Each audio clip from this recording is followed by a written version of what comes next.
When Elisha receives the call, he goes back to say goodbye to his parents, and then he does something that feels almost shocking. He takes the oxen he had been plowing with when Elijah passed by, and he sacrifices them to God and burns the plow. He destroys the very things that represented his old life. Everything he knew how to do, he laid on that altar and gave to God. This is an act of full commitment to God's calling and the responsibility to carry the mantle. It could have been tempting to keep something in reserve just in case this didn't work out. But Elisha was fully invested. He was fully given to following God's will for his life. Then scripture simply says, then he arose and went after Elijah. Sometimes the deepest acts of faith happen in one quiet decision. Many of us want God's future while keeping a safe route back to yesterday.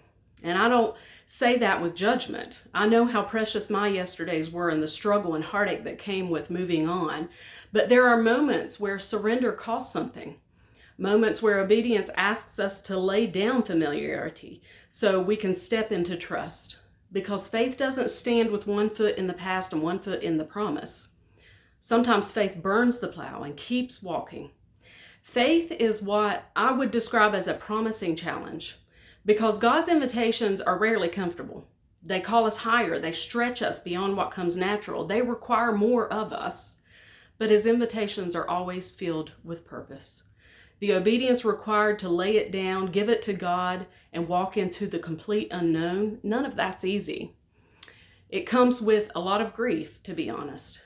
I'm sure as the ashes from his sacrifice rose into the sky, Elisha's heart ached to think of leaving his family, his livestock, his life's work that he loved. But sometimes the greatest act of gratitude for what God gave you yesterday is trusting him enough to follow where he is leading you tomorrow.